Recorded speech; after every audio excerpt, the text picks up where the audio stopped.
Dad, 62M, won't spend Christmas with BIL, 28M, and Mom, 60F, is blaming my wife, 36F. So, for the backstory, I, 36F, am married to the love of my life, 36FK. We met when we were 17. She was out and proud whilst I was still in the closet. So we didn't start dating until I came out at 21. We got married in 2019 and have an adopted 4-year-old son, Jack. This comes in relevant in a minute. My sister, 27F, Sarah, has a long-term boyfriend, 28M, Steve, who the family cannot stand. They've been together for 8 years, and the whole family has hated him from the first time we met him. He is rude, obnoxious, arrogant, and all in all a crappy human being. He's also someone that likes to claim that he is just honest. But if someone is honest back to him, he flips out and sulks like a toddler. In fact, my toddler is better behaved than him. He isn't abusive to Sarah and doesn't direct these comments towards her. It's just the rest of us. He's actually a good partner to her and treats her well, which is his one redeeming quality. My dad and Kay hate him the most and will do anything to avoid him at family gatherings.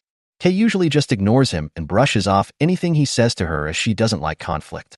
However, there have been a few occasions that she has said something back, but it's usually said in a joking manner, which amuses my dad to no end.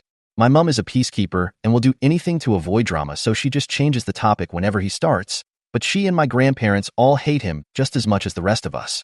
Sarah is the only one that obviously doesn't hate him. Our son's birth mother, Tess, was Kay's best friend, who sadly died in 2021. This was a real shock as she had an underlying heart condition that she didn't know about and simply went asleep one night and never woke up. Jack had been left alone in his cot all day screaming for his mom before Kay got worried that Tess wasn't answering her texts and went to their house to see if she was okay. She found Jack in his cot and Tess in her bed. We adopted Jack as no one in Tess's family was in a position to take him in. We raise him as our own, but he knows who Tess is. Obviously, this is a very sensitive topic for Kay, as it was so traumatic for her and Jack. Now, on to what happened last weekend. It was the anniversary of Tess's death on Saturday, so Kay, Jack, and I went to visit her grave. Kay is always quiet after going to see her, and this time of year is especially hard for her. On Sunday, we had a family gatherings at my parents' house. These happen every couple of months as just to catch up for everyone. At first, nothing was out of the ordinary. Kay and my dad were off to the side talking as usual, only I could see that Kay was obviously struggling, so my dad and her went for a walk so she could clear her head. This is something they have done before, so nothing too unusual. However, Steve had an issue with this and asked why they had left and why he wasn't invited to walk with them. I explained that about Tess and Kay just needed a minute. This wasn't good enough for Steve though, and he said she should have gotten over it by now. At this, my granddad, who is naturally a very quiet guy, said that his best friend had died over 20 years ago and he still had days where he missed him so much it hurt. You don't just get over something like that. Steve shut at that. Kay and my dad got back and she was in a much better mood. We all sat down at the table for our late lunch and started chatting. Everything was fine at first until Steve started trying to butt into Kay's conversation with my granddad. When it was obvious that they weren't going to include him, he very loudly stated, "This is bullshit. She's getting all the attention of everyone because her friend died 3 fudging years ago. Get over it for fudge's sake, we're all sick of hearing about it." The whole table went silent and I took one look at Kay and knew she was about to go off on Steve. Only it didn't happen the way I thought. Rather than exploding at him, she looked at him very calmly and said that her and granddad weren't talking about Tess. They were making plans to take him to the Christmas markets, but if he want to be a dick, then no problem. She then went on to say to him that everyone in the family hates him because he's a toxic, narcissistic fudgewad. That whenever he can't come to a family gathering, the whole family is much happier. That there is a reason he has no friends, and that his own family can't stand to be around him. That reason is that he's rotten from the inside out, and that Tess may have only been on this planet for 32 years, but she made a bigger impact on people than he would if he lived until he was 150. That her funeral was rammed with people because she was so loved, whereas he'd be lucky if anyone other than Sarah was at his. After that, she got up and went to the back garden and I followed her. A few minutes later, my dad came out and said that he'd told Sarah and Steve to leave. We went back inside and Kay apologized to everyone and said she should have just kept her mouth shut. Everyone other than my mom told her what she had done was right, and it was about time someone told him. My dad then found it hilarious that a lesbian had been the one to tell him straight, which lightened the mood a lot. We spent the rest of the afternoon there before going to pick Jack up from Kay's mom's house as she had had him overnight on Saturday for us. The reason I'm making this post is that yesterday I got a call from Sarah saying that her and Steve wanted an apology from Kay or they weren't going to Christmas. When I reminded her that we wouldn't be at Christmas either as it our year to spend it with Kay's mom, so it made no difference to us. She got really upset saying that she wanted an apology because Kay was way out of line. I said she wasn't and that I wouldn't even contemplate asking her to apologize because I agreed with everything she said, and so did everyone else there. She ended the call, and I just went back to work. Then today my dad called me and asked if Kay's mom would mind a few more for Christmas, as he was refusing to spend it with Steve, so he and my granddad needed someone else to go. Apparently after Sarah had called me, she has called Mom and started ranting, and my mom had told my dad to get Kay to apologize, which he said no to, and they had an argument, and my dad has now decided that he's done with Steve, even if that affects his relationship with Sarah. He's not having it anymore. My mom wants Sarah there, and she won't go without Steve, so my dad is going somewhere else, and my granddad agreed with him. I text Kay's mom, and she said they were welcome, so now my mom is furious and saying that my dad and Kay are ripping the family apart. So basically this has turned into a shit show. Kay has said she will apologize if I want her to, just to keep the peace, but I've told her no way. Everything she said was true. I just don't know where to go from here, and the people in my life all hate Steve that much that Kay could have physically attacked him, and they would all still think she is in the right. So, that's why I'm asking internet strangers who might have had to deal with difficult family members. What can we do to get into a place where we can be around each other amicably? I'm struggling to see a way right now. Wow, didn't realize how long this got until I went to post it. Sorry about that. Some of OP's comments. Commenter. 4 things to be peaceful, both parties need to want it. Kay did nothing wrong. I wouldn't ever spend another moment with Steve. I would let Sarah know I love her and will see her anytime, anywhere, but I'll never see Steve again. If you have one guest that basically wants to sh on the holiday table, there is no path forward with them. OP. If it was just Sarah upset, then I wouldn't care, but it's my mom. She tries so hard to keep the whole family together, and she is devastated by what's going on.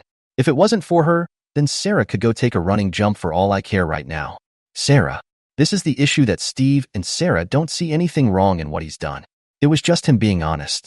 I would be happier for her to apologize if Steve and Sarah admitted that what he said was in the wrong as well. Without that, I'm being stubborn about it. My dad told Kay he will fall out with her if she apologized, as she did nothing wrong. There was no screaming or shouting. She said it very calmly. I feel like I'm stuck between making my mom happy and doing what I believe to be right. To another commenter. My sister doesn't see anything wrong in what he says, as he's just being honest, but loses it when someone is honest back. I don't understand her anymore. Mom. Take the high road and rise above it have been 2 of my mom's favorite things to say to us over the years. I just feel like enough is enough. He crossed a line this time that he can't come back from. I especially don't want my son around him when he's saying things like that about Tess. To another commenter. If I hear my mom say, take the high road one more time, I'm gonna scream.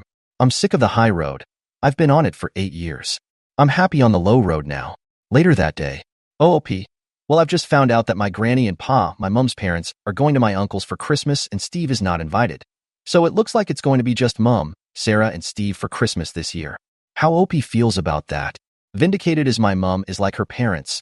They're all peacekeepers, and if ever they have had enough, then it just shows that he's not just stepped over the line. He's ran right past it to be. Mom. Kay's mom has already told her that if she changes her mind, then she is welcome at her house. Even if it's Christmas morning, she is more than welcome. Obviously Steve and Sarah aren't invited at all, but it's good that my mom has the option at least. Later reflection. I have realized that he has been trying to target Kay and my dad's relationship, as they're very close. They have traveled all over the country visiting class car shows together, which Steve has tried to get in on, but he doesn't know anything about cars, so there's no point in him going even if they did like him. I actually think he's been trying to push Kay and I out of the family so that he gets my dad to himself, even though my dad can't stand him. Update 1. Hi. I know how much this community loves an update, so I thought I would give you one, as things seem to be sorting themselves out. Kind of. After I wrote my last post, a few things happened in the next couple of hours. First thing was that I spoke to my grandparents on my mom's side. They were there when this all happened, but they're like my mom and just constantly try to keep the peace. That's where she gets it from. They were supposed to be spending Christmas with my mom this year, but had changed their minds and decided to spend it with my uncle instead. They have made the decision to not be around Steve either, as he causes too much drama.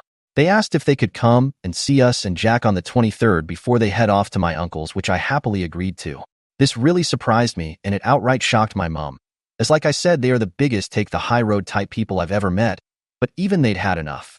The next thing that happened was my dad called to let me know that Steve and Sarah had now decided that they want Kay to make a public apology in front of the whole family and admit she was lying and that the family loves Steve.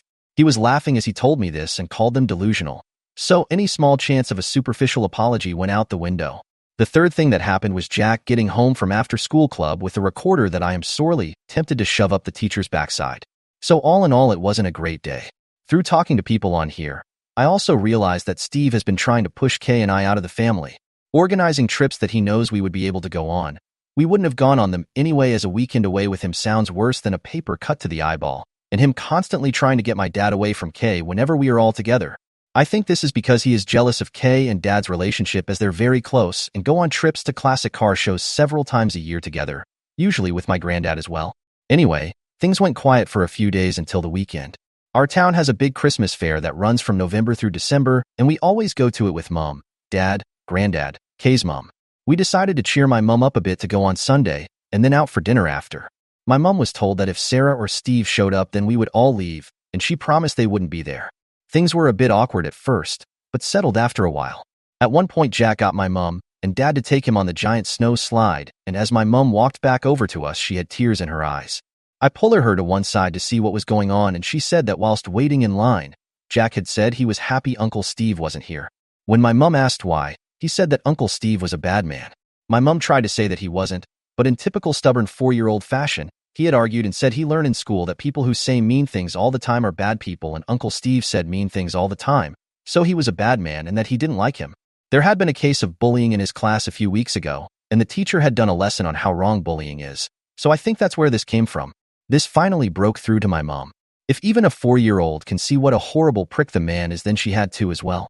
She said that she felt stuck because she hated Steve and agreed with everything that Kay has said, but she loves Sarah and doesn't want to isolate her. I told her I would always be there for her, but I wasn't putting myself, Jack, or Kay through being around Steve again, and she needed to think about what she wants. Not what I want, or Dad, or Kay, or Jack, or her parents, or Sarah, or Steve, but what she wants. She went quiet and then said that Kay's mom had told her she was welcome at hers for Christmas if she wanted to, and that she could decide it on Christmas Day if she wanted. Kay's mom would save her a plate. We went back to the group, and a little while later I saw Mom and Kay's mom having a deep discussion whilst walking behind us. Neither will say what they talked about, but Mom seemed a bit happier after their talk. They have also been talking since, as yesterday my mom told me that she will be coming to Kay's mom's for Christmas, and they've been talking about going shopping together next week. When Mom told Sarah after calling me, Sarah predictably lost her mind and said that Mom was choosing us over her. My mom told her she was choosing to have a good Christmas rather than being belittled and made miserable, all for the sake of Steve and his so-called honesty. Sarah then called me and asked if I was happy that I'd won. She then did the unforgivable and used a few homophobic slurs towards me and Kay and called Jack the bastard of a whore. I ended the call, blocked her everywhere, and then let my family know what had happened and that I never wanted to speak to her again. They're all as appalled as I am, and my Ganny, Mom's mom, called Sarah and apparently told her she was dead to her, as she won't have a bigot in the family. Sarah has been trying to reach out to apologize because she knows she has stepped over the unforgivable line, but I've just kept blocking the fake accounts that she's making on IG. Steve tried reaching out to my dad after this, and when he eventually answered, Steve tried to say that Sarah was just angry and didn't mean it. According to Mom, Dad ended up giving him a verbal lashing and told him that he was the worst thing that had ever happened to Sarah and our family. My dad has told Sarah he is disgusted with her, but will be there for her if she leaves Steve. Until then, good luck. Mom has gone low contact as well, but wants to keep the door open so that Sarah isn't completely isolated. I had a few people saying that Steve may be abusive towards Sarah, but I really don't think he is. He usually acts like a dick when the attention isn't on him. He knows that when he says dickish things, then all the attention is on him, and he revels in it. After Sarah's outburst, I just think that they're both toxic and feed off each other's toxicity. She lets him get away with the things he says because she gets pleasure out of watching us all bite our tongues and keep quiet. So, Mom's angry, Dad's angry, our 3 grandparents are angry, extended family are angry, and Kay is being my rock, but I can tell she's really angry about what she said towards Jack. I'm just sad and done with it all. At least now I know what she really thinks about Jack, Kay, and myself, so there's that. Not the prefect update, but we move on. It will be nice this Christmas to have both sides of the family together for the first time and not have to worry about Steve being a dick, but I'm sad that is how my relationship with my sister has ended. I'm trying to get into the Christmas spirit, but it's a tough one right now. The only things that make me smile are Kay and Jack being goofy idiots to cheer me up. However, the recorder can go to hell. I curse whoever invented the thing. Like, seriously, fudge you. Thanks for all the support in my original post and opening my eyes to a few things. Maybe internet strangers are the way to go for advice after all. Hope you all have a good Christmas/holidays. Some of OP's comments. Commenter. I don't think the dickish BIL and Sarah saga had concluded. I'm glad you'll have a peaceful Christmas in theory. I just think the pair of them are not convinced yet that they're shut out. OP. It wouldn't surprise me if they try and turn up to my parents for Christmas, but we won't be there so they won't get far. As long as they stay away from me, Kay and Jack, then I don't care what they do. Commenter. May small children playing recorders with more enthusiasm that skill follow Steve everywhere. OP. This just made me laugh a little too hard. Thanks for that.